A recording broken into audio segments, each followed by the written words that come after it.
بسم اللہ الرحمن الرحیم۔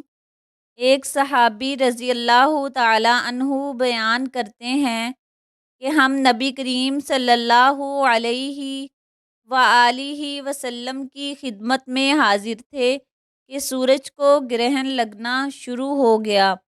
نبی کریم صلی اللہ علیہ وآلہ وسلم اٹھ کر جلدی میں چادر گھسیٹتے ہوئے مسجد میں گئے، ساتھ ہی ہم بھی گئے۔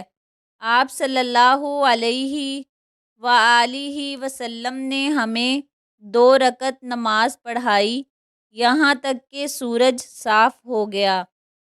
پھر آپ صلی اللہ علیہ وآلہ وسلم نے فرمایا کہ سورج اور چاند میں گرہن کسی کی موت و ہلاکت سے نہیں لگتا، لیکن جب تم گرہن دیکھو تو اس وقت نماز اور دعا کرتے رہو جب تک گرہن کھل نہ جائے۔